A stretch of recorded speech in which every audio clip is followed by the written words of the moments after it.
Conductive heat loss. What in the world is it? Well, here with us today is TJ Ewing to help explain that. TJ, we've talked earlier about air leaks, but now we have an issue of conductive heat loss. Tell me what that really means. Well, all of our building envelopes have an effective insulation value. Many people have heard of R value with insulation.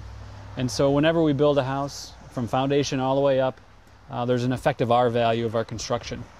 And how well that R value is, how high it is, will determine how much heat loss over time is going through the material based on a temperature differential from inside to outside. One of the things we use to test for conductive heat loss areas is a thermal infrared camera. A thermal camera will take surface temperatures of a surface and translate the thermal temperatures into a color image that we can then identify different temperatures. So with the thermal camera, we can look at a wall and determine, is there insulation installed properly? Are we getting a lot of conduction losses just through the framing, which is typically a lower R value than the insulated cavity? Foundation walls typically have a lot of heat loss since they're an R value of 0.1 per inch, which is quite low. And we're really just trying to find, in existing homes, we can try to find if there's problems, insulation that has maybe fallen inside a cavity or weren't installed in the first place, or an attic space has shifted.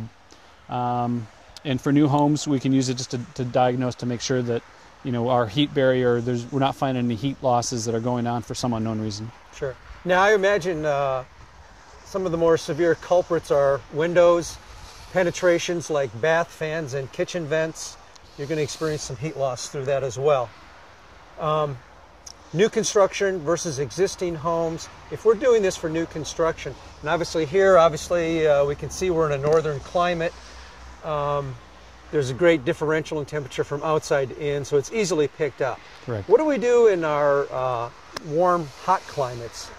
Yeah, typically for a really good thermal infrared scan that is done to a standard, typically the ASTM standards, we'd like to have an 18-degree Fahrenheit temperature differential from inside to outside. It gives us enough temperature differential to be able to determine at least some of the anomalies we may see with an infrared photo or image. In the summertime, if we have air conditioning, sometimes we can run the air conditioning and get a good temperature differential from inside to outside. But there are going to be some certain, shoulder season times when it's may be tough to do that. We can still kind of look with the camera at any time, but if we're really trying to do a diagnostic read that may have some decision-making capabilities, then we'll want to get an 18-degree temperature differential. So, in wintertime up here, it's very easy to do. Summertime, if we're air conditioned, we can typically do that. Shoulder seasons, we see, it depends on the weather.